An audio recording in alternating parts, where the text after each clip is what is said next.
Unnao rape case में कुलदीप सेंगर को supreme court से बड़ा झटका लगा है, क्योंकि उन्नाव केस में हाईकोर्ट के आदेश पर अभी रोक लगा दी गई है, स्टे लगा दिया गया है, जैसा कि अभी संजय बता रहे थे।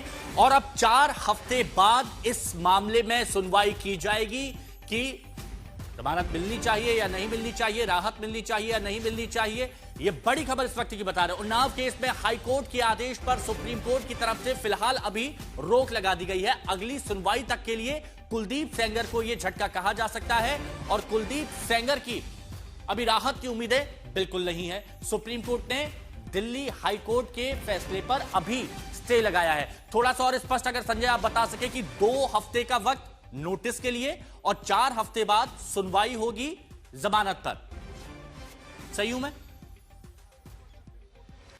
जी हाँ, बिल्कुल। चूंकि अब सीबीआई की याचिका है तो जो कोर्ट की प्रोसीडिंग होती है उसमें यह कि याचिका में जो सवाल उठाए गए हैं, जिन दलीलों को आधार बनाया गया है कि सेंगर की जमानत आदेश को रद्द किया जाए, उस पर सेंगर की तरफ से 2 हफ्ते में जवाब आएगा। उसके बाद 1 हफ्ता सीबीआई को दिया गया उस पर रिबटल के लिए, यानी जो सेंगर का जवाब होगा उस पर सीबीआई अपनी तरफ से ये बताएगी कि ये दलीलें कहां एग्जिस्ट नहीं करती हैं, ये गलत हैं उस पर। तो ये 3 हफ्ते का ये हो गया, लिहाजा कोर्ट ने 4 हफ्ते बाद सुनवाई की तारीख रखी है और रिबटल हो जाएगा, उसके बाद सुनवाई होगी। तो ऐसे में मुझे लग रहा है कि फरवरी के पहले हफ्ते में ये मामला सुनवाई के लिए जा सकता है या जनवरी के आखिरी हफ्ते में। तो ये देखना दिलचस्प होगा कि अब कॉज लिस्ट में ये मामला कब लिस्ट होता है, क्योंकि ये मामला बहुत गंभीर है। और कोर्ट ने ये कह दिया है कि चूंकि अभी जमानत का आदेश मिलने के बाद भी सेंगर जमानत पर बाहर आ नहीं सकता है, क्योंकि एक दूसरे मामले में उसकी अपील हाईकोर्ट के समक्ष पेंडिंग है, लिहाजा हाईकोर्ट के इस ऑर्डर को स्टे करने में कोई गुरेज नहीं होना चाहिए। कोर्ट ने तुरंत उस मामले को स्टे किया है, नोटिस जारी किया है। अब ये सारी प्रोसीडिंग के बाद, यानी सुप्रीम कोर्ट में इस मामले का निर्णय आने तक सेंगर को किसी तरह की कोई राहत नहीं मिल रही है। आपने जैसा भी बताया कि झटका लग सकता है, नहीं, झटका लग चुका है।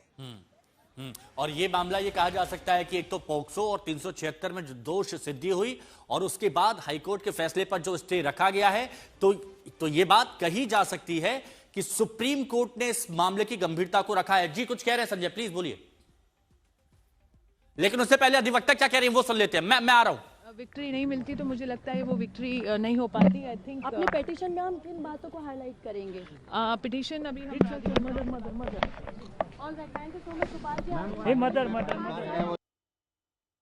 तो अधिवक्ता की तरफ से अपना पक्ष रखा जा रहा था। जी संजय प्लीज कंप्लीट कीजिए, क्या कह रहे थे?